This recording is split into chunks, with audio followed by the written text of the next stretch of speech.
مل جل کر نکالنا ہے، اور یہی پولیٹیکل وزڈم ہے کہ مل جل کر نکلنا چلنا چاہیے. یہ نہیں ہے کہ ون سائیڈڈ فلم چلائی جائیں عمران خان کی طرح کہ اپنے مخالفین کو، پولیٹیکل اوپوننٹس کو آپ دیواروں سے لگائیں. یہ ملک ہے، پاکستان ہے، یہ بنی گالہ کی جاگیر نہیں ہے. ہم چاہتے ہیں کہ پاکستان کو، تمام پولیٹیکل پارٹیز کو، سٹیک ہولڈرز کو ساتھ ملا کر پاکستان کو کرائسس سے نکالا جائے، اور انشاءاللہ تعالیٰ اسی ڈگر پہ چل رہے ہیں اور پاکستان کو جلد کرائسس سے نکالیں گے اور خوشی کی نوید آئے گی انشاءاللہ تعالیٰ. ہم سب لوگوں کو سڑکوں پہ لے آئیں گے جی. آپ نے دیکھا ہے آج جلسہ ہو رہا ہے تو اس پہ کیا جلسوں کو کوئی پریشانی نہیں ہے. ہمارے جلسوں کو دھند میں ہمارے الیکشن کے ڈبے چوری کر لیے گئے، تو جلسے کریں، ایک نہیں 200 کریں، ہمیں اس سے کوئی فرق نہیں. جلسوں میں اتنی قوم کیوں آ رہی ہے جی، ان کے جلسوں میں اتنے لوگ؟ جلسوں میں پی ڈی ایم کے بھی بڑے قوم آتی تھی، ہر جگہ سے آتی تھی، تو اس وقت تو میڈیا پہ قدغن تھی. میڈیا پہ پی ڈی ایم کے جلسے نہیں دکھائے جاتے تھے، پی ڈی ایم کے لوگوں کو جیلوں میں ڈال دیا جاتا تھا. ادھر سے پی ڈی ایم کا جلسہ ہوتا تھا، مریم نواز صاحبہ کو پیشیوں پہ بلایا جاتا تھا. یہ ہتھ کنڈے ہم استعمال نہیں کریں گے. ہم سیاسی لوگ ہیں، سیاسی طریقے سے مقابلہ کریں گے. یہ سازش جو ہے نا، وہ ابھی فواد چودھری نے تو یہ کہہ دیا کہ ہماری تو لڑائی اسٹیبلشمنٹ سے اس لیے نکالا گیا. کبھی اچھا کمال یہ ہے کہ سازش امریکنوں نے کی، اور پھر امریکنوں نے ان کو بلایا اور 7 تاریخ کو کہا دیکھو ہم تمہارے خلاف سازش کر رہے ہیں، لکھ لو. تو انہوں نے لکھ لیا کہ وہ امریکن کہہ رہے ہیں ہم سازش کر رہے ہیں. پھر 12 تاریخ کو آپ نے اسی امریکن کو بلایا اور بولا کہ چل یار تیرے حق میں ہم تیرے آنر میں دعوت کرتے ہیں. پھر 20 تاریخ کو ایک امریکن ڈپٹی سیکرٹری اسٹیٹ کو آپ نے پاکستان میں بلایا، اور 31 تاریخ تک آپ کو یاد ہی نہیں رہا کہ امریکہ سازش کر رہا ہے، نہ آپ نے ان کو کوئی ڈیمارش دیا.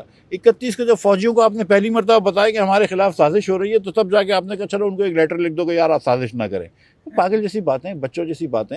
جب اب یہ ادھر میرے خیال سے فادر کرسمس بولتے ہیں، امریکہ میں سینٹا کلاس بولتے ہیں، ٹوتھ فیری بھی یہاں پہ ہوتی ہے، بھوت اور پریاں بھی ہوتی ہیں. اب یہ سب باتیں، لیکن 8 سال کی عمر کے بعد یہ بچے نہیں مانتے بھوت پریوں کی بات میں. خان صاحب 70 سال کا ہو گیا ہے. جو عمران خان صاحب مہنگائی لے کر آ گئے ہیں پاکستان میں، جو عمران خان نے معاشی بدحالی پھیلی ہے، میاں صاحب بڑی تشویش کا اظہار کر رہے تھے اس پہ، مجھ سے پوچھ رہے تھے کہ کیا حالات ہیں جو میں نے ان کے سامنے پہ رکھے.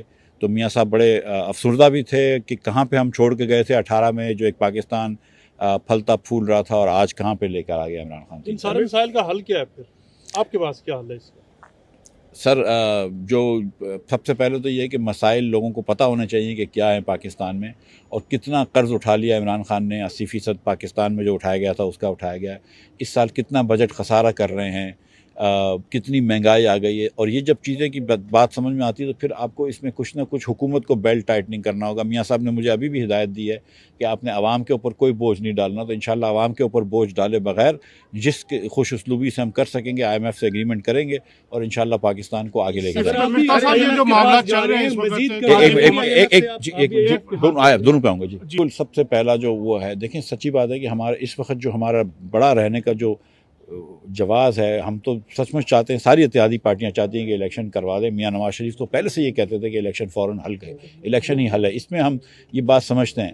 لیکن اس وقت اگر کوئی کیئر ٹیکر کو بھی چھوڑ کے جائیں تو وہ IMF وغیرہ سے یہ بات نہیں کر سکے گا. تو اس وقت ملک کو اس حالات میں نہیں چھوڑ کے جا سکتے. تو فی الفور انشاءاللہ کچھ کوشش کریں گے کہ پٹری پہ لے آئیں. آپ دیکھ رہے ہیں گورکھ دھندا ابرار قریشی کے ساتھ.